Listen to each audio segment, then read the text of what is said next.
യേശു നിന്നെ വിളിക്കുന്നു, യേശു നിന്നെ വിളിക്കുന്നു. കാൽവരിയിൽ ഉയിർത്തന്നവനാം യേശു നിന്നെ വിളിക്കുന്നു. കാൽവരിയിൽ ഉയിർത്തന്നവനാം യേശു നിന്നെ വിളിക്കുന്നു.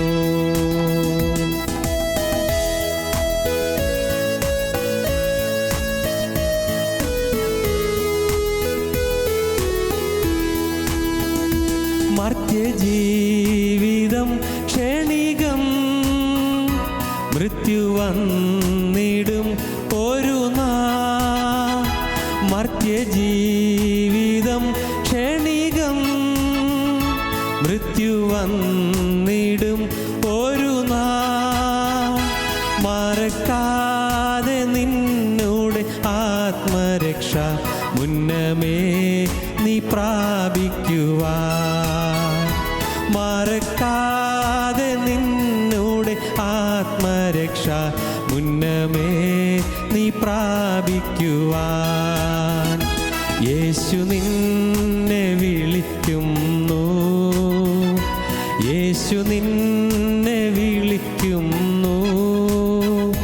കാൽവരിയിൽ ഉയിർത്തന്നവനാം യേശു നിന്നെ വിളിക്കുന്നു. കാൽവരിയിൽ ഉയിർത്തന്നവനാം യേശു നിന്നെ വിളിക്കുന്നു. ഞങ്ങളും ക്രൂശിക്കപ്പെട്ട ക്രിസ്തുവിനെ പ്രസംഗിക്കുന്നു. ദൈവ തിരുനാമത്തിൻ്റെ മഹത്വം ഉണ്ടാകട്ടെ. നമുക്ക് വായിക്കാം 2 പത്രോസ് 2:20 മുതൽ. കർത്താവും രക്ഷിതാവുമായ യേശു ക്രിസ്തുവിൻ്റെ പരിജ്ഞാനത്താൽ ലോകത്തിൻ്റെ മാലിന്യം വിട്ട് ഓടിയവർ അതിൽ വീണ്ടും കുടുങ്ങി തോറ്റുപോയാൽ അവരുടെ ഒടുവിലത്തെ സ്ഥിതി ആദ്യത്തേതിനേക്കാൾ അധികം വഷളായിപ്പോയി. തങ്ങൾക്ക് ഏൽപ്പിച്ചു കിട്ടിയ വിശുദ്ധ കൽപ്പനയെ നീതിയുടെ വഴി അറിഞ്ഞ ശേഷം വിട്ടുകളയുന്നതിനേക്കാൾ അതറിയാതിരിക്കുന്നത് അവർക്ക് നന്നായിരുന്നു. എന്നാൽ സ്വന്തം ഛർദ്ദിക്ക് തിരിഞ്ഞ നായെന്നും കുളിച്ചിട്ട് ചെളിയിൽ ഉരുളുവാൻ തിരിഞ്ഞ പന്നിയെന്നുമുള്ള സത്യമായ പഴഞ്ചൊല്ലുപോലെ അവർക്ക് സംഭവിച്ചു. സത്യം വിട്ട് തെറ്റിപ്പോകുന്നവനെ യഥാസ്ഥാനപ്പെടുത്തുക എന്നുള്ള യാക്കോബ് ശ്ലീഹായുടെ ആ പ്രബോധനത്തിൻ്റെ പിൻബലം എന്താണ്? സത്യം വിട്ട് തെറ്റിപ്പോവുക എന്നുള്ളത് വളരെ ഭയാനകമായൊരവസ്ഥയാണ്. ആദ്യത്തേതിനേക്കാൾ കൂടുതൽ വഷളായ ഒരു അവസ്ഥാന്തരത്തിലേക്ക് വരുമെന്നാണ് ഇവിടെ പത്രോസ് പറയുന്നത്. സത്യത്തിൽ വന്നു, സത്യം വിശ്വസിച്ചു, വചനം വിശ്വസിച്ചു, വചനപ്രകാരം ജീവിക്കാൻ തുടങ്ങി. പക്ഷേ തെറ്റിപ്പോയാൽ എന്ത് സംഭവിക്കും? കർത്താവും രക്ഷിതാവുമായ യേശുക്രിസ്തുവിൻ്റെ പരിജ്ഞാനത്താൽ ലോകത്തിൻ്റെ മാലിന്യമിട്ട് ഓടിയവർ, യേശുക്രിസ്തുവിൻ്റെ തിരുവചനത്തിൻ്റെ ശക്തിയാൽ ലോകത്തിൻ്റെ മാലിന്യമിട്ട് ഓടി. അങ്ങനെയുള്ളവർ അതിൽ വീണ്ടും കുടുങ്ങി തോറ്റുപോയാൽ, വീണ്ടും മാലിന്യത്തിൽ കുടുങ്ങി തോറ്റുപോയാൽ, ഒരിക്കൽ മാലിന്യമിട്ട് ഓടിയവരാണ്, പാവമിട്ട് ഓടിയവരാണ്, ഇനി തെറ്റുപറ്റുകയിലും തീരുമാനിച്ചവരാണ്. പക്ഷേ വീണ്ടും കുടുങ്ങി തെറ്റുപറ്റിപ്പോയാൽ, തോറ്റുപോയാൽ, വീണ്ടും കുടുങ്ങി തോറ്റുപോയാൽ അവരുടെ ഒടുവിലത്തെ സ്ഥിതി ആദ്യത്തിനേക്കാൾ അധികം വഷളായിപ്പോയി. ഒടുവിലത്തെ സ്ഥിതി ആദ്യത്തേതിനേക്കാൾ അധികം വഷളായിപ്പോയി. ഒരു സമയത്ത് അവർ തീരുമാനമെടുത്തു, വചനം വിശ്വസിച്ചു, വചനത്തിൽ ആശ്രയിച്ചു, വചനത്തിൽ നൽകുന്ന രൂപാന്തരം അനുഭവിച്ചു. പക്ഷേ തോറ്റുപോയാൽ, പിന്നെയും പാപത്തിൽ കുടുങ്ങിപ്പോയാൽ, ഒരിക്കൽ വിട്ടുപേക്ഷിച്ച പാപത്തിൽ കുടുങ്ങിപ്പോയാൽ അവരുടെ പിന്നത്തെ സ്ഥിതി ആദ്യത്തിനേക്കാൾ ഏറ്റവും വഷളായി തീർന്നു. അവരെക്കുറിച്ച് പറയുകയാണ്, അവരുടെ ഒടുവിലത്തെ സ്ഥിതി ആദ്യത്തിനേക്കാൾ അധികം വഷളായിപ്പോയി. തങ്ങൾക്ക് ഏൽപ്പിച്ചു കിട്ടിയ വിശുദ്ധ കൽപ്പനയെ നീതിയുടെ വഴി അറിഞ്ഞ ശേഷം വിട്ടുകളയുന്നതിനേക്കാൾ അതറിയാതിരിക്കുന്നത് അവർക്ക് നന്നായിരുന്നു. ദൈവത്തിൻ്റെ സത്യത്തിൻ്റെ വഴി അറിഞ്ഞു, സത്യത്തിൻ്റെ വചനം കേട്ടു. ഈ വചനം കേട്ടിട്ട് ആ വചനം സ്വീകരിക്കുകയും ചെയ്തു. അത് വിട്ടുകളഞ്ഞാൽ സംഭവിക്കുന്നതാണ്? അവരത് അറിയാതിരിക്കുകയായിരുന്നു നല്ലത്. അറിഞ്ഞ സ്ഥിതിക്ക് അവർ വിട്ടുകളയുന്നത് കൂടുതൽ ശിക്ഷാകരമായി തീരും. അതാണ് പറഞ്ഞത്, തങ്ങൾക്ക് ഏൽപ്പിച്ചു കിട്ടിയ വിശുദ്ധ കൽപ്പനയെ നീതിയുടെ വഴി അറിഞ്ഞ ശേഷം വിട്ടുകളയുന്നതിനേക്കാൾ അത് അറിയാതിരിക്കുന്നത് അവർക്ക് നന്നായിരുന്നു. സത്യം കേട്ടുപോയി, സത്യം ഗ്രഹിച്ചുപോയി, സത്യം സ്വീകരിച്ചു. സത്യത്തിൽ കുറേ കാലം നിലനിന്നു, വചനത്തിൽ നിലനിന്നു. പക്ഷേ പിന്നെയും തോറ്റു, പാപത്തിൽ വീണു. ഒരിക്കൽ വിട്ടുകളഞ്ഞ പാവം പിന്നെയും എടുത്തു, പാവം ചെയ്തു. ആ പാവത്തിൽ വീണ് കഴിഞ്ഞപ്പോൾ അവരാ പാവത്തിൽ കുടുങ്ങിപ്പോയി. പറ്റുന്നത് അവരുടെ ഒടുവിലത്തെ സ്ഥിതി ആദ്യത്തിനേക്കാൾ വഷളായിത്തീർന്നു. മാത്രമല്ല, തങ്ങൾക്ക് ഏൽപ്പിച്ചു കിട്ടിയ പരിശുദ്ധ കൽപ്പനയെ നീതിയുടെ വഴി അറിഞ്ഞ ശേഷം വിട്ടുകളയുന്നതിനേക്കാൾ അതറിയാതിരിക്കുന്നത് അവർക്ക് നന്നായിരുന്നു. അവരെക്കുറിച്ച് പറയുകയാണ്. എന്നാൽ അടുത്ത വാക്യം, എന്നാൽ സ്വന്തം ഛർദ്ദിക്ക് തിരിഞ്ഞ നായെന്നും കുളിച്ചിട്ട് ചെളിയിൽ ഉരുളുവാൻ തിരിഞ്ഞ പന്നിയെന്നുമുള്ള സത്യമായ പഴഞ്ചൊല്ല് പോലെ അവർക്ക് സംഭവിച്ചു. കുളിച്ചിട്ട് ചെളിയിലുള്ളുവാൻ തിരിഞ്ഞ പന്നിയെന്നുള്ളതുപോലെ ആ പഴഞ്ചൊല്ല് പോലെ അവർക്ക് സംഭവിച്ചു. കുളിച്ചു, ചെളിയിലേക്ക് തിരിഞ്ഞു, ഛർദ്ദിച്ചു കളഞ്ഞു, പിന്നെയും ഛർദ്ദിച്ച് ഭക്ഷിക്കുന്നു. എത്രയും ലജ്ജാകരമായ കാര്യം, എത്രയും ജുഗുപ്സാവഹമായ കാര്യം, ഏറ്റവും അറപ്പും വെറുപ്പും ഉളവാക്കുന്ന കാര്യം. ഛർദ്ദിച്ച് പിന്നെയും ഭക്ഷിക്കുന്നു. ജീവിതത്തിൽ ഇങ്ങനെ ആത്മീയമായ ഒരധപ്പതിച്ച അവസ്ഥയിലുള്ള അനേകം ആളുകളുണ്ട് ആത്മീയ മണ്ഡലത്തിൽ, ആത്മീയ ലോകത്ത്. ഒരു സമയത്ത് മഹാനായ മാർട്ടിൻ ലൂതർ പോലും ക്ഷീണിച്ചു പോയി. പാപമൊന്നും വന്നതല്ല, ക്ഷീണിച്ചു പോയി, ആത്മാവിൽ തളർന്നുപോയി. നല്ല വീര്യം കൊണ്ട് വിജൃംഭിതനായി പ്രവർത്തിച്ച രംഗഹീതനായ വിശ്വാസിയായിരുന്നു അദ്ദേഹം. റിഫർമേഷൻ്റെ പ്രോത്ഘാടനത്തിന് ദൈവം ഉപയോഗിച്ച ദൈവഹിതനായിരുന്നു അദ്ദേഹം. പക്ഷേ ഈ മാർട്ടിൻ ലൂതർ ഒരവസരത്തിൽ ആക്ഷേപം കേട്ടങ്ങ് മടുത്തു, എതിർപ്പുകൾ കണ്ട് മടുത്തു. അന്നത്തെ സഭ എതിർത്തു, അന്നത്തെ രാഷ്ട്രം എതിർത്തു, അന്നത്തെ വിശ്വാസികൾ പോലും എതിർത്തു. വിശ്വാസികൾ പോലും മാർട്ടിൻ ലൂതറിൻ്റെ ചില എഴുത്തുകൾ ചിലർ അധിക്ഷേപത്തോടു കൂടെ അത് കണ്ടു. മാർട്ടിൻ ലൂതറിനെ പലരും പരിഹസിക്കുകയും ചെയ്തു. ക്ഷീണിച്ചുപോയി, തളർന്നുപോയി, വളരെ മ്ലാനോദനായി ധരിക്കുകയായിരുന്നു. ഒരവസരത്തിൽ അദ്ദേഹം ക്ഷീണിതനായി മുഖം വാടി തളർന്ന് ഇരിക്കുന്ന സമയത്ത് ഭാര്യ അദ്ദേഹത്തിന് മുമ്പിലേക്ക് വന്നു. ആകെ കറുത്ത ഒരു ഗൗൺ ധരിച്ചുകൊണ്ട്, കറുത്ത ഉടുപ്പിട്ടുകൊണ്ട്, ആകെ കറുപ്പ്. അദ്ദേഹം ചോദിച്ചു, എന്തു പറ്റി, ആരാ മരിച്ചത്? ചോദിക്കാൻ കാരണമുണ്ട്. അവിടെ ഈ കറുത്ത വസ്ത്രം ധരിക്കുന്ന ആരെങ്കിലും, ഏറ്റവും പ്രിയപ്പെട്ടവരാരെങ്കിലും മരിക്കുമ്പോഴാണ് കറുത്ത വസ്ത്രം ധരിക്കുന്നത്.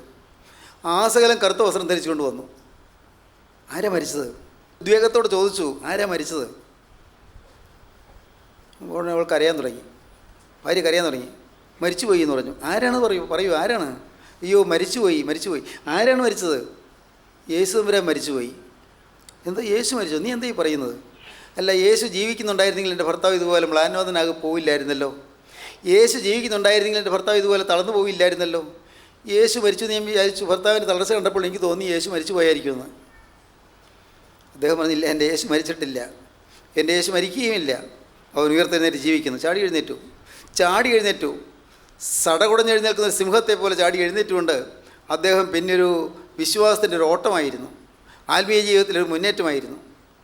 ജീവിതത്തിൽ തളർന്നുപോയവരാരെങ്കിലുമില്ല ഈ വാക്കുകൾ കേൾക്കുന്നുണ്ടെങ്കിൽ എൻ്റെ സ്നേഹിതരെ നിങ്ങൾ കേൾക്കൂ. ആത്മീയ ജീവിതത്തിൽ നിങ്ങൾ തളരരുത്. ദൈവത്തിന് സ്തോത്രം. അനുഭവത്തോട് ബന്ധപ്പെടുത്തിയാണ് ഞാൻ പറയുന്നത്. ആത്മീയ ജീവിതത്തിൽ തളർന്നു പോകരുത്. ജീവിതത്തിൽ നിങ്ങൾ മുന്നേറണം. ഒരു കാലം മുന്നോട്ടെടുത്ത് വെച്ചു, പിന്നെ അത് പുറകോട്ടെടുക്കരുത്. കമ്മ്യൂണിസ്റ്റ് പ്രസ്ഥാനത്തിൻ്റെ നേതാവായിരുന്ന ഏംഗൽസ് എഴുതി, 1 step forward and 2 steps backward. ഒരു ചുവട് മുന്നോട്ട്, 2 ചുവട് പുറകോട്ട്. 1 step forward and 2 steps backward. ഒരു ചുവട് മുന്നോട്ട് വയ്ക്കും, 2 ചുവട് പുറകോട്ട് വയ്ക്കും, പിന്നെ ഒരു ചുവട് മുന്നോട്ട് വയ്ക്കും, പിന്നെ 2 ചുവട് പുറകോട്ട് വയ്ക്കും. അനുഭവത്തിൽ ഓരോ ചുവട് പുറകോട്ട് പോകുന്നു. അനേകം ദൈവമക്കൾ ഇതുപോലെയാണ്. ഓരോ ചുവട് പുറകോട്ട് വയ്ക്കുകയാണ്. അറിയുന്നില്ല ഞാനിപ്പോൾ ചുവട് പുറകോട്ടാണോ മുന്നോട്ടാണോ എന്ന്. നാം അറിയണം, എൻ്റെ ഗതി എങ്ങോട്ടാണ്, ഞാൻ മുന്നേറുന്നുണ്ടോ, ഞാൻ പ്രാർത്ഥനയിൽ മുന്നേറുന്നുണ്ടോ, തിരുവചന ധ്യാനത്തിൽ ഞാൻ മുന്നേറുന്നുണ്ടോ, തിരുവചന കേൾവിയിൽ ഞാൻ മുന്നേറുന്നുണ്ടോ, വിശുദ്ധ ജീവിതത്തിൽ ഞാൻ വളരുന്നുണ്ടോ, സ്നേഹത്തിൻ്റെ കാര്യത്തിൽ ഞാൻ മുന്നേറുന്നുണ്ടോ, വിശ്വാസത്തിൻ്റെ കാര്യത്തിൽ ഞാൻ മുന്നേറുന്നുണ്ടോ, എൻ്റെ ജീവിതത്തിൽ മുന്നേറ്റമാണോ? ചിന്തിച്ച് നോക്കണം. നാം നോക്കുമ്പോൾ കാണാൻ സാധിക്കും, ഉണ്ട്, ഞാൻ പുറകോട്ട് പോകുന്നു. ഞാൻ അറിയാതെ ഡ്രിഫ്റ്റിംഗ് ബാക്ക്, ഞാൻ അറിയാതെ പുറകിലേക്ക് ഇങ്ങനെ ഒഴുകിപ്പോകുന്നു. പുറകിലേക്ക് ഞാൻ പോവുകയാണ് അറിയാതെ. ആത്മീയ ജീവിതത്തിലെ വീഴ്ച എന്ന് പറയുന്നത് ഒറ്റ ദിവസം കൊണ്ടല്ല, ഒറ്റ ദിവസം കൊണ്ട് വീഴുകയില്ല. കുറേശ്ശെയായിട്ടാണ് വീഴുന്നത്. പയ്യെ പുറകോട്ട് പോകും. പുറകോട്ട് പോകുന്നതായിട്ട് അറിയുകയില്ല. ദൈവത്തിന് സ്തോത്രം. അപ്പോൾ ദൈവമക്കൾ പ്രത്യേക ജാഗരൂകരായിട്ടിരിക്കണം. നമ്മുടെ ജീവിതത്തിൽ ഒരു കാരണവശാലും പുറകോട്ട് ചുവട് വയ്ക്കാനിട വരരുത്, പുറകോട്ട് പോകരുത്. ആത്മീയ ജീവിതത്തിൽ മുന്നോട്ട് പോകണം. ഇന്ന് തളർന്നിരിക്കുന്ന ആരെങ്കിലും ഈ വാക്കുകൾ കേൾക്കുന്നുണ്ടെങ്കിൽ നിങ്ങൾ കേൾക്കൂ, നിങ്ങൾ മുന്നോട്ട് നിങ്ങളുടെ ഗതിയെ തിരിച്ചുവിടുക. എബ്രായ ലേഖനം 10-ാം അധ്യായം 26-ാം വാക്യം നമുക്ക് വായിക്കാം.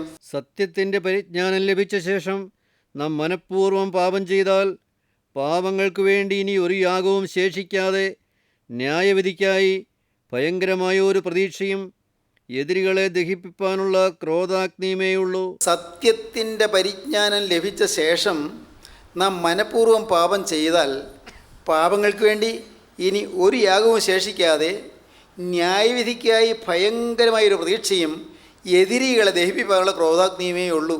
എത്ര കർക്കശമായിട്ടാണ് അപ്പോസ്തലൻ പറയുന്നത്. സത്യത്തിൻ്റെ പരിജ്ഞാനം ലഭിച്ചു, ഉണ്ട്, നമുക്കൊരു പരിജ്ഞാനം കിട്ടി അല്ലേ? ഞാൻ ചോദിക്കട്ടെ, നിങ്ങൾക്ക് മറ്റുള്ളവരിൽ നിന്ന് വ്യത്യസ്തമായ പരിജ്ഞാനം കിട്ടിയിട്ടില്ലേ? ഈ വചനം കേട്ട് വരുമ്പോഴേക്കും നിങ്ങൾക്ക് പരിജ്ഞാനം കിട്ടി വരുന്നില്ലേ? നിങ്ങൾക്ക് പരിജ്ഞാനം കിട്ടുന്നുണ്ട്, ആത്മീയമായൊരു പരിജ്ഞാനം കിട്ടുന്നുണ്ട്, ആത്മീയമായ പക്വതയും ലഭിക്കുന്നുണ്ട്.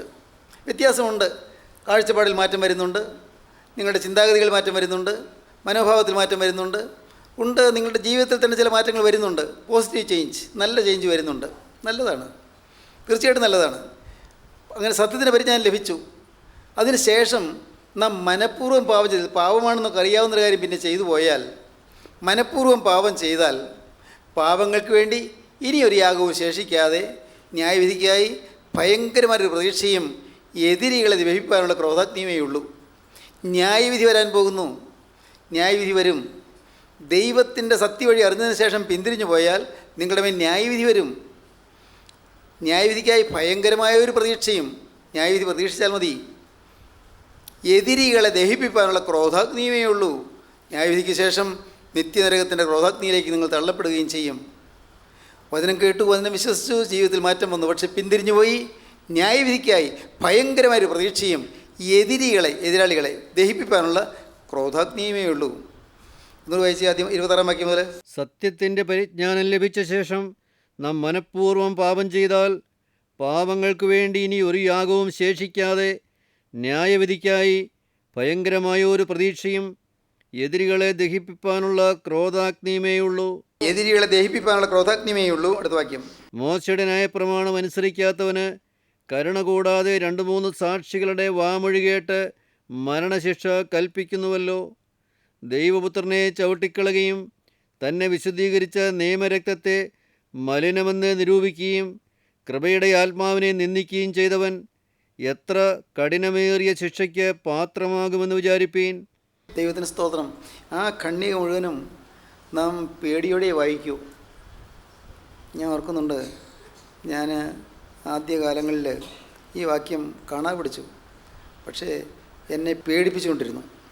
കാരണം അറിഞ്ഞുകൊണ്ട് ഒരു പാവം വന്നാൽ വലിയ ശിക്ഷ, എത്ര കഠിനമേറിയ ശിക്ഷയ്ക്ക് പാത്രമാകും. അറിഞ്ഞുകൊണ്ടൊരു പാവം വരരുത്. അത് എനിക്കൊരു സാധനപാഠമായിരുന്നു. ഈ വാക്യം ഞാൻ അന്നേ കാണാതെ പഠിച്ചു വെച്ചു, അണ്ടർലൈൻ ചെയ്ത് വേദപുസ്തകത്തിൽ അത് അടിയിൽ വരച്ച് കാണാതെ പഠിച്ചു. സത്യത്തിൻ്റെ പരിജ്ഞാനം ലഭിച്ച ശേഷം നാം മനഃപൂർവ്വം പാപം ചെയ്താൽ പാപങ്ങൾക്ക് വേണ്ടി ഇനി ഒരു യാഗവും ശേഷിക്കാതെ ന്യായവിധിക്കായി ഭയങ്കരമായൊരു പ്രതീക്ഷയും എതിരികളെ ദഹിപ്പിക്കാനുള്ള ക്രോധാഗ്നിയുമേ ഉള്ളൂ. അടുത്ത വാക്യം എന്ന് പറയുന്നു, മോശയുടെ ന്യായപ്രമാണം അനുസരിക്കാത്തവന് കരുണ കൂടാതെ 2-3 സാക്ഷികളുടെ വാമൊഴി കേട്ട് മരണശിക്ഷ കൽപ്പിക്കുന്നുവല്ലോ. പണ്ട് ന്യായപ്രമാണ കൽപ്പന അനുസരിക്കാത്തവന് 2-3 സാക്ഷികളുടെ ആ സാക്ഷിമൊഴി കേട്ടിട്ട് അവന് മരണശിക്ഷ കൽപ്പിച്ചിരുന്നു. അതുകൊണ്ട് പാപം ചെയ്യുന്നവന് മരണശിക്ഷ തീർച്ചയാണ്, ശിക്ഷ വരും, ഉറപ്പാണ്. പാപം ചെയ്യുന്നതിന് ശിക്ഷയുണ്ടാകും. അതാണ് മോശയിൽ കൂടി ദൈവത്തിൻ്റെ ആത്മാവെന്ന് പറഞ്ഞത്. സംഖ്യാപുസ്തകം 32-ാം അധ്യായം 23-ാം വാക്യം. സംഖ്യാപുസ്തകം 32-23. എന്നാൽ നിങ്ങളങ്ങനെ ചെയ്യുകയില്ല എങ്കിൽ നിങ്ങൾ യഹോവയോട് പാപം ചെയ്തിരിക്കുന്നു, നിങ്ങളുടെ പാപഫലം നിങ്ങൾ അനുഭവിക്കും. നിങ്ങളുടെ പാപഫലം നിങ്ങൾ അനുഭവിക്കും. പാപത്തിൻ്റെ ഫലം നാം അനുഭവിക്കും. നാം ഇനിയും പാപത്തിലേക്ക് പോയാൽ ശിക്ഷ അനുഭവിക്കും. ന്യായവിധിക്കായി ഭയങ്കരമായ ഒരു പ്രതീക്ഷ. ദൈവം പ്രതികാരം ചെയ്യും. ദൈവത്തിൻ്റെ ശിക്ഷ നമ്മുടെ മേൽ വരും. ദൈവത്തിൻ്റെ ക്രോധാഗ്നി നമ്മുടെ മേൽ വരും. നാം മനഃപൂർവ്വം പാപം ചെയ്താൽ. മനഃപൂർവ്വം ചെയ്യുന്ന പാവമാണ് പരിശുദ്ധാത്മാവിനെതിരായ പാവം, മരണകരമായ പാവം. മരണത്തിനുള്ള പാവമുണ്ട്, മരണകരമായ പാവമുണ്ട്, മരണത്തിനല്ലാത്ത പാവമുണ്ട്. മരണകരമായ പാവം എന്ന് പറയുന്നത് നാം അറിഞ്ഞുകൊണ്ട് ഇത് പാവമാണെന്ന് അറിഞ്ഞുകൊണ്ട് ദൈവത്തിന് പരിശുദ്ധാത്മാവ് ഓർമ്മ തന്നു ഇത് പാവമാണെന്ന്, പക്ഷേ നാം പിന്നെ ആ പാവം ചെയ്യുന്നു. അപ്പോഴാണ് അത് പരിശുദ്ധാത്മാവിനെതിരായ പാവമായി തീരുന്നത്. ആത്മാവിനെതിരായ പാവം അറിഞ്ഞുകൊണ്ട് പർപ്പസ്ഫുള്ളായിട്ട് പാപം ആണെന്ന് മനസ്സിലാക്കിക്കൊണ്ട് നാം പാപം ചെയ്യുമ്പോൾ അത് ആത്മാവിനെതിരായ പാവമായി തീരുന്നു, മരണകരമായ പാവമായി തീരുന്നു. വായിച്ചേ. സത്യത്തിൻ്റെ പരിജ്ഞാനം ലഭിച്ച ശേഷം നാം മനഃപൂർവ്വം പാപം ചെയ്താൽ പാപങ്ങൾക്ക് വേണ്ടി ഇനി ഒരു യാഗവും ശേഷിക്കാതെ ന്യായവിധിക്കായി ഭയങ്കരമായ ഒരു പ്രതീക്ഷയും എതിരികളെ ദഹിപ്പിപ്പാനുള്ള ക്രോധാഗ്നിയുമേയുള്ളൂ. മോശയുടെ ന്യായപ്രമാണം അനുസരിക്കാത്തവന് കരുണ കൂടാതെ 2-3 സാക്ഷികളുടെ വാമൊഴി കേട്ട് മരണശിക്ഷ കൽപ്പിക്കുന്നുവല്ലോ. മോശയുടെ ന്യായപ്രമാണം അനുസരിക്കാത്തതിന് മരണശിക്ഷ കിട്ടിയിരുന്നു. മോശ പറഞ്ഞു, നിങ്ങൾ പാപം ചെയ്തിരിക്കുന്നത് നിങ്ങളുടെ പാപത്തിൻ്റെ ഫലം നിങ്ങൾ അനുഭവിക്കും. അത് ഇംഗ്ലീഷ് വേദപുസ്തകത്തിൽ വളരെ പ്രസിദ്ധമായൊരു വാക്യമാണ്, be sure your sin will find you out. നിശ്ചയമായി നിൻ്റെ പാപം നിന്നെ കണ്ടെത്തും. വ്യക്തമായിട്ടാണ് പറയുന്നത്, be sure your sin will find you out. നിനക്ക് പാപം വന്നാൽ പാപം നിന്നെ കണ്ടെത്തും. നീ എവിടെ ഒളിച്ചിരുന്നാലും പാപം നിന്നെ കണ്ടെത്തും, എവിടെ മറിഞ്ഞിരുന്നാലും പാപം നിന്നെ കണ്ടെത്തും. ഉറപ്പാക്കിക്കൊള്ളൂ, നിശ്ചയമാക്കിക്കൊള്ളൂ. ബി ഷുവർ, തീർച്ചയാക്കിക്കൊള്ളൂ, ഉറപ്പായും നിശ്ചയമായും. Your sin will find you out. നിൻ്റെ പാപം നിന്നെ കണ്ടെത്തും. പാപത്തിൻ്റെ ഫലം അനുഭവിക്കേണ്ടി വരും. ദൈവത്തിന് സ്തോത്രം. ഇവിടെ മോശയുടെ ന്യായപ്രമാണം അനുസരിക്കാത്തവന് മരണശിക്ഷ കൽപ്പിച്ചിരുന്നു. മോശയിൽ കൂടി ദൈവം തന്ന ന്യായപ്രമാണ കൽപ്പനകൾ അനുസരിക്കാത്തവന് മരണശിക്ഷ കൽപ്പിച്ചിരുന്നു. ആത്മാവ് മരിക്കും, സംശയിക്കേണ്ട. അതുകൊണ്ടാണ് യോഹന്നാൻ ശ്ലീഹ തൻ്റെ ലേഖനത്തിൻ്റെ 1-ാമത്തെ ലേഖനത്തിൻ്റെ അവസാന അധ്യായത്തിൽ പറയുന്നത് മരണത്തിനുള്ള പാപമുണ്ട്, മരണകരമല്ലാത്ത പാപമുണ്ട് എന്ന് പറയുന്നത്. മരണത്തിനുള്ള പാപമുണ്ട്, മരണത്തിനല്ലാത്ത പാപമുണ്ട്. 1 യോഹന്നാൻ 5-ാം അധ്യായത്തിൻ്റെ 16-ാം വാക്യം മുതൽ വായിക്കാം. സഹോദരൻ മരണത്തിനല്ലാത്ത പാപം ചെയ്യുന്നത് ആരെങ്കിലും കണ്ടാൽ അപേക്ഷിക്കാം, ദൈവം അവന് ജീവനെ കൊടുക്കും. മരണത്തിനല്ലാത്ത പാപം ചെയ്യുന്നവർക്ക് തന്നെ മരണത്തിനുള്ള പാപമുണ്ട്. അതിനെക്കുറിച്ച് അപേക്ഷിക്കണമെന്ന് ഞാൻ പറയുന്നില്ല. ഏത് അനീതിയും പാപമാകുന്നു, മരണത്തിനല്ലാത്ത പാപമുണ്ട് താനും. ദൈവത്തിന് സ്തോത്രം. അല്പം ഒന്ന് ഗൗരവമായി ചിന്തിക്കണേ. മരണത്തിനുള്ള പാപമുണ്ട്, മരണത്തിനല്ലാത്ത പാപമുണ്ട്. ഏതനീതിയും പാപം തന്നെ, ഏതും പാപം തന്നെയാണ്. അനീതിയെല്ലാം പാപമാണ്. പക്ഷേ മരണത്തിനുള്ള പാപമുണ്ട്, മരണത്തിനല്ലാത്ത പാപമുണ്ട്. സഹോദരൻ മരണത്തിനുള്ള പാപം ചെയ്താൽ അതിനുവേണ്ടി നീ അപേക്ഷിച്ചിട്ട് കാര്യമില്ല. നിൻ്റെ സഹോദരൻ എന്നുവെച്ചാൽ അമ്മയുടെ ഗർഭത്തിൽ ജനിച്ച സഹോദരൻ എന്നല്ല, കൂട്ടായ്മയുള്ള എല്ലാവരും, മറ്റ് സഹോദരങ്ങളെല്ലാം, നിൻ്റെ സഹോദരൻ മരണത്തിനുള്ള പാപം ചെയ്താൽ നീ അപേക്ഷിക്കണമെന്ന് പറയുന്നില്ല. കാര്യം നമുക്ക് സ്നേഹമുണ്ട്, പക്ഷേ ആ സ്നേഹം കൊണ്ട് പ്രയോജനമില്ല. അപേക്ഷിക്കണമെന്ന് പറയുന്നില്ല. മരണത്തിനല്ലാത്ത പാപമുണ്ട്, അതിനുവേണ്ടി നിനക്ക് അപേക്ഷിക്കാം. ഒന്നുകൂടെ വായിച്ചു.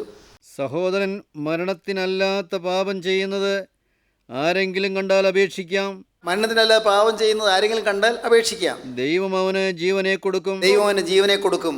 മരണത്തിനല്ലാത്ത പാപം ചെയ്യുന്നവർക്ക് തന്നെ, മരണത്തിനല്ലാത്ത പാപം ചെയ്യുന്നവർക്ക് ദൈവം ജീവൻ കൊടുക്കും. മരണത്തിനുള്ള പാപമുണ്ട്, മരണത്തിനുള്ള പാപമുണ്ട്. അതിനെക്കുറിച്ച് അപേക്ഷിക്കണമെന്ന് ഞാൻ പറയുന്നില്ല. അതിനെക്കുറിച്ച് മധ്യസ്ഥ വഹിക്കണമെന്ന് ഞാൻ പറയുന്നില്ല. ദൈവത്തിന് സ്തോത്രം. അതുകൊണ്ടാണ് പരിശുദ്ധാത്മാവിനെതിരായ പാപം വന്നാൽ ഒരു മധ്യസ്ഥ വഹിക്കാൻ കഴിയാതെ പോകുന്നത്. പരിശുദ്ധാത്മാവിനുള്ളതായ പാവം, പരിശുദ്ധാത്മാവിനെതിരായ പാവം വന്നാൽ മധ്യസ്ഥ വഹിച്ചിട്ട് പ്രയോജനമില്ല. പരിശുദ്ധാത്മാവിന് എതിരായ പാവം വരാതെ നോക്കണം. ആത്മാവിൻ്റെ വചനത്തിനെതിരായ ചിന്ത വരരുത്. ആത്മാവിൻ്റെ സ്തുതിക്കെതിരായ ചിന്ത വരരുത്. ആത്മാവിൻ്റെ സ്തുതിയെ അധിക്ഷേപിക്കുന്ന ചിന്തകൾ വരരുത്. ആത്മാവിൻ്റെ വചനത്തെ പരിഹസിക്കുന്ന ചിന്തകൾ വരരുത്. ആത്മാവിൻ്റെ വചനം പറയുന്നവരെ പരിഹസിക്കരുത്. ആത്മാവിൻ്റെ വചനം പറയുന്നവരെ ആക്ഷേപിക്കരുത്. അതെല്ലാം പരിശുദ്ധാത്മാവിനെതിരായ പാപമായി തീരും. നിങ്ങൾ ഒരുത്തിന് ചെയ്തത് എന്നോടാകും ചെയ്തത്, നിങ്ങൾ ഒരുത്തിന് ചെയ്തത് എന്നോടാകും ചെയ്തത്, കർത്താവ് അങ്ങനെയാണ് പറയുന്നത്.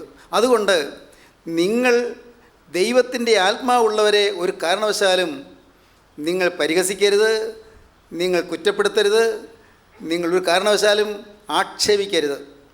കാരണം പരിശുദ്ധാത്മാവ് അവരെ നീതീകരിച്ചിട്ടുണ്ടെങ്കിൽ, പരിശുദ്ധാത്മാവിന് മുമ്പിൽ അവർ നീതിയോടെ നിൽക്കുന്നുവെങ്കിൽ, മനുഷ്യരുടെ മുമ്പിൽ അവർക്ക് വിലയില്ലെങ്കിലും പരിശുദ്ധാത്മാവ് അവരെ വിലമതിക്കുന്നുണ്ടെങ്കിൽ, നിങ്ങൾ അവർക്കെതിരായി പറയുന്നത് പരിശുദ്ധാത്മാവിനെതിരായി പാപമായി തീരും. സ്തോത്രം. മനസ്സറിഞ്ഞ് ഇത് പാപമാണ് എന്ന് മനസ്സിലാക്കിയിട്ട് പിന്നെ ഒരു പാപം ചെയ്യുകയാണെങ്കിൽ അതും ആത്മാവിനെതിരായി, പരിശുദ്ധാത്മാവിനെതിരായി പാപമായി തീരും. അത് മരണത്തിലുള്ള പാപമായി തീരും. നോക്കൂ, കാര്യം ഗൗരവമാണ്. നമ്മുടെ കൂട്ടായ്മയിൽ വരുന്ന ദൈവമക്കൾ അനേകം പേര് പാവം എന്താണെന്ന് മനസ്സിലാക്കി, പാവത്തിൻ്റെ ദൂഷ്യഫലങ്ങൾ എന്താണെന്ന് മനസ്സിലാക്കി, പാവം വരുന്ന മാർഗ്ഗങ്ങൾ എങ്ങനെയില്ലാണെന്ന് മനസ്സിലാക്കി, അനേകം കാര്യങ്ങൾ പരിജ്ഞാനം കിട്ടി. എന്നാൽ എൻ്റെ പ്രിയപ്പെട്ടവരെ, നിങ്ങൾ ഇനിയും പാവത്തിലേക്ക് പോകരുത്. ഇനിയും നിങ്ങൾ പാവത്തിലേക്ക് തിരിയരുത്. തിന്മ നിങ്ങളുടെ ജീവിതത്തിൽ വരരുത്. ഒരു കാരണവശാലും സ്വർഗത്തിലെ ദൈവം നിങ്ങൾ നോക്കി ദുഃഖിക്കാൻ ഇടവരരുത്. സ്വർഗത്തിലെ ദൈവം ഒരു കാരണവശാലും നമ്മെ നോക്കി വ്യസനിച്ച് അയ്യോ ഈ മകന് ഞാൻ അനുഗ്രഹം കൊടുത്തിട്ട് പ്രയോജനപ്പെട്ടില്ലല്ലോ എന്ന് കർത്താവ് ദുഃഖിക്കേണ്ട വരരുത്. ഈ മകൾക്ക് ഞാൻ ജീവൻ കൊടുത്തിട്ട് പ്രയോജനപ്പെട്ടില്ലല്ലോ എന്ന് കർത്താവ് ദുഃഖിക്കേണ്ട വരരുത്. ദൈവത്തിന് സ്തോത്രം. ഒരിക്കലും ഉപേക്ഷിച്ചത് ഒരിക്കലും നിങ്ങൾ തിരിഞ്ഞെടുക്കരുത്. മരണശിക്ഷ, മോശയുടെ ന്യായപ്രമാണ കൽപ്പനകൾ അനുസരിക്കാത്തതിന് മരണശിക്ഷ വന്നല്ലോ, അതുപോലെ ദൈവത്തോട് മത്സരിക്കുന്നവന് മരണശിക്ഷ വരും. വായിക്കാം, ഒന്നുകൂടി വായിക്കാം, 29-ാം വാക്യം. ദൈവപുത്രനെ ചവിട്ടിക്കളയുകയും തന്നെ വിശുദ്ധീകരിച്ച നിയമരക്തത്തെ മലിനമെന്ന് നിരൂപിക്കുകയും കൃപയുടെ ആത്മാവിനെ നിന്ദിക്കുകയും ചെയ്തവൻ എത്ര കഠിനമേറിയ ശിക്ഷയ്ക്ക് പാത്രമാകുമെന്ന് വിചാരിപ്പീൻ. ദൈവത്തിന് സ്തോത്രം. ദൈവപുത്രനെ ചവിട്ടിക്കളയുകയും യേശുക്രിസ്തുവിനെ നിരസിച്ച് കളയുക, ആക്ഷേപിക്കുക. ദൈവപുത്രനെ ചവിട്ടിക്കളയുകയും തന്നെ വിശുദ്ധീകരിച്ച നിയമരക്തത്തെ മലിനമെന്ന് നിരൂപിക്കുകയും. നിയമരക്തമാണ് നമ്മെ വിശുദ്ധീകരിച്ചത്. കർത്താവിൻ്റെ തിരുഹൃദയത്തിൽ നിന്ന് മുറിഞ്ഞൊഴിയ രക്തമാണ് നമ്മെ ശുദ്ധീകരിച്ചത്. ആ രക്തത്തെ നാം മലിനമെന്ന് വിചാരിക്കരുത്. എന്ന് വെച്ചാൽ പിന്നെയും നാം പാപത്തിലേക്ക് പോകരുത്. ഈ രക്തം നമുക്ക് അടയാളമായി തന്നു. ആ രക്തത്തിൽ പാപത്തിൻ്റെ കറ പറ്റരുത്. നിങ്ങളുടെ പാപം ആ രക്തത്തിൽ കലരരുത്. പരിശുദ്ധനായ നിത്യപരിശുദ്ധനായ ക്രിസ്തുവിൻ്റെ രക്തത്തിൽ നിങ്ങളുടെ പാപത്തിൻ്റെ കറ കലരരുത്. ക്രിസ്തുവിൻ്റെ രക്തമാണ് നമ്മെ കഴുകിയത്. ക്രിസ്തുവിൻ്റെ രക്തമാണ് നമ്മെ വീണ്ടെടുത്തത്.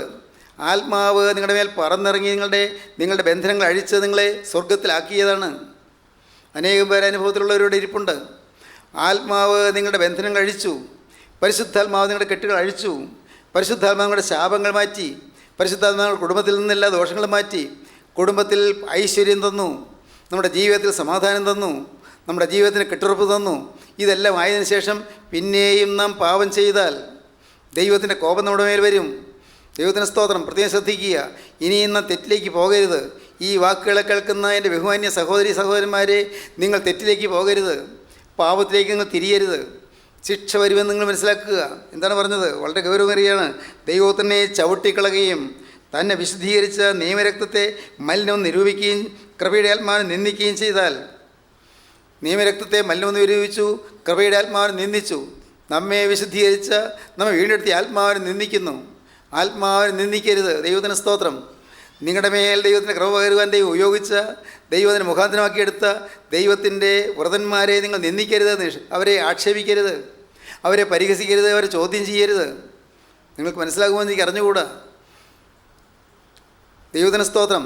അനേകം പേര് വരുന്നവരെ പ്രാർത്ഥിക്കാൻ വരികയാണെങ്കിൽ അപ്പോൾ അവരുടെ ജീവിതത്തിലെ പാവങ്ങൾ ബന്ധനം അഴിക്കാൻ എളുപ്പമുള്ള കാര്യങ്ങളുണ്ട്. ബന്ധനം എളുപ്പം അഴിയുന്നത് കാണാം. എന്നാൽ ചിലരുടെ ബന്ധനം അഴിയുന്നില്ല. ചിലരുടെ ശാപങ്ങൾ മാറുന്നില്ല. ചിലരുടെ പാപങ്ങൾ മോചിക്കപ്പെടുന്നില്ല. എന്താണ് കാരണം? ആത്മാവിനെതിരായ പാപം. ഹൃദയം കല്ലിച്ചിരിക്കുന്നു. ഹൃദയം മരവിച്ചു പോയിരിക്കുന്നു. ഹൃദയം തകരുന്നില്ല. ഇന്ന് അനേകർ ആത്മാവിനെതിരായ പാപത്തിൽ കുടുങ്ങിക്കിടക്കുകയാണ്. ആത്മാവിനെതിരായ പാപം. ദൈവത്തിന് സ്തോത്രം. കൃപയുടെ ആത്മാവിനെ നിന്ദിച്ചിരിക്കുന്നു. തന്നെ ശുദ്ധീകരിച്ച നിയമരക്തത്തെ മലിനം നിരൂപിച്ചു. കൃപയുടെ ആത്മാവിനെ നിന്ദിക്കുകയും ചെയ്തവൻ എത്ര കഠിനമേറിയ ശിക്ഷയ്ക്ക് പാത്രമാകുമെന്ന് വിചാരിപ്പീൻ. പ്രതികാരം എനിക്കുള്ളത്, ഞാൻ പകരം വീട്ടും. കർത്താവ് താൻ തൻ്റെ ജനത്തെ ന്യായം വിധിക്കുമെന്ന് വരൽ ചെയ്തവനെ നാം അറിയുന്നുവല്ലോ. ജീവനുള്ള ദൈവത്തിൻ്റെ കയ്യിൽ വീഴുന്നത് ഭയങ്കരം. നിങ്ങൾ ദൈവത്തിൻ്റെ കയ്യിലേക്ക് വീഴരുതേ. ശിക്ഷിക്കുന്ന കൈകളിലേക്ക് വീഴരുതേ. രക്ഷിക്കുന്ന കൈകളിൽ നിങ്ങൾ ആശ്രയിച്ചുകൊള്ളൂ. ഇന്ന് ഇത് കേട്ടുകൊണ്ടിരിക്കുമ്പോൾ രക്ഷകൻ നിങ്ങളുടെ അരികിലേക്ക് വരികയാണ്. നിങ്ങൾ കർത്താവ് പരിജ്ഞാനം തരികയാണ്. സത്യത്തിൻ്റെ പരിജ്ഞാനമാണ് നിങ്ങൾക്ക് തരുന്നത്. ഇന്ന് നിങ്ങളുടെ മേൽ ഈ പരിജ്ഞാനം ഊതുകയാണ്. പരിജ്ഞാനത്തിൻ്റെ ആത്മാവ് നിങ്ങളുടെ മേൽ വ്യാപരിക്കുകയാണ്. ഈ പരിജ്ഞാനം നിങ്ങൾക്ക് തന്നുകൊണ്ട് കർത്താവ് പറയുന്നു, മകനെ, നീ ഇനിയും നീ എന്നോട് മത്സരിക്കരുത്. നീ എൻ്റെ ആത്മാവിനെ ധിക്കരിക്കരുത്. എൻ്റെ ആത്മാവിനോട് മത്സരിക്കരുത്. എൻ്റെ വചനത്തെ നീ ധിക്കരിക്കരുത്. ഈ വചനം നീ കൈക്കൊള്ളുക, വചനപ്രകാരം നീ ജീവിക്കുക. നീ ആത്മാവിൽ മരിക്കേണ്ട വരരുത്, നിത്യ നരകത്തിലേക്ക് പോകരുത്, കഠോരമായ ശിക്ഷയിലേക്ക് നീ പോകരുത്, കഠിനമായ നരകത്തിൻ്റെ ഭീകരദണ്ഡനത്തിലേക്ക് നീ പോകരുത്. നീ രക്ഷപ്പെടുവാനാണ് ഞാൻ നിന്നെക്കുറിച്ച് ആഗ്രഹിക്കുന്നത്. മോളെ, നീയെ രക്ഷപ്പെടാനാണ് ഞാൻ നിന്നെക്കുറിച്ച് ആഗ്രഹിക്കുന്നത്. നിൻ്റെ ജീവിതത്തെ നീ ഇനിയും പാപത്തിലേക്ക് തിരിയരുത്. നീ ചില തീരുമാനങ്ങൾ എടുത്തവളാണ്. അതുകൊണ്ട് നീ ആ തീരുമാനങ്ങൾ ഉറച്ചു നിൽക്കുകയും കർത്താവിൻ്റെ കൃപയിൽ നീ ശരണപ്പെട്ടുകൊണ്ട് കർത്താവെ നിലനിർത്തണമേ എന്ന് പ്രാർത്ഥിക്കുകയും ചെയ്യണം. എൻ്റെ കർത്താവെ, എന്നെ നീ നിലനിർത്തിക്കൊള്ളണമേ. പാപവിനെ വശീകരിപ്പാൻ എനിക്ക് ഇടവരരുതേ. പാപവിനെ വശീകരിച്ച് എന്നെ ആകർഷിച്ചുകൊണ്ട് പോകാൻ ഇടവരരുതേ. നിങ്ങൾ പ്രാർത്ഥിക്കണം. പ്രിയപ്പെട്ടവർ, നിങ്ങളുടെ ജീവിതത്തിൽ വ്യക്തമായ തീരുമാനമെടുക്കൂ. ഇന്ന് കർത്താവിനോട് നിങ്ങൾ പറയൂ, കർത്താവേ, ഇനിമേൽ ഞാൻ പുറകോട്ടൊരു കാലം എടുത്ത് വയ്ക്കുകയില്ല, മുന്നോട്ട് വെച്ച കാലം പുറകോട്ട് മാറുകയില്ല, എൻ്റെ ജീവിതത്തിലെടുത്ത തീരുമാനങ്ങൾ ഞാൻ വ്യതിചലിക്കുകയില്ല. നാഥ, ഇനി ഞാൻ ലോകത്തെ സ്നേഹിക്കുകയില്ല, ലോകത്തിൻ്റെ ഇമ്പങ്ങളിലേക്ക് ഞാൻ തിരിയുകയില്ല, ലോകത്തിൻ്റെ വെറുക്കത്തിലേക്ക് ഞാൻ തിരിയുകയില്ല. യേശുവേ, നീയാണ് എൻ്റെ രക്ഷകൻ. നിൻ്റെ രക്തമാണ് എന്നെ കഴുകിയത്, നിൻ്റെ രക്തമാണ് എന്നെ വീണ്ടെടുത്തത്. ആ തിരക്തത്തെ ഞാൻ എന്നെ ശുദ്ധീകരിച്ച നിയമരക്തത്തെ മലിനമാക്കുകയില്ല. കർത്താവേ, ഇനി ഞാൻ നിയമരക്തത്തെ ഞാൻ മലിനം നിരൂപിക്കുകയില്ല. എൻ്റെ കർത്താവേ, എന്നെ വീണ്ടെടുത്ത ആത്മാവിനെ ഞാൻ നിരസിക്കുകയില്ല. എൻ്റെ കർത്താവേ, ഇന്നു മുതൽ ഞാൻ ദൈവത്തിൻ്റെ ആത്മാവിനെ ഞാൻ മാനിച്ചുകൊണ്ടും ആദരിച്ചുകൊണ്ടും സ്നേഹിച്ചുകൊണ്ടും കർത്താവേ, എനിക്ക് വേണ്ടി ക്രൂസിൽ വെച്ച രക്ഷകനായ ക്രിസ്തുവിനെ ആരാധിച്ചുകൊണ്ട് ഞാൻ പുതിയ ജീവിതം നയിക്കും. തീരുമാനിക്കാം നിങ്ങൾക്ക്.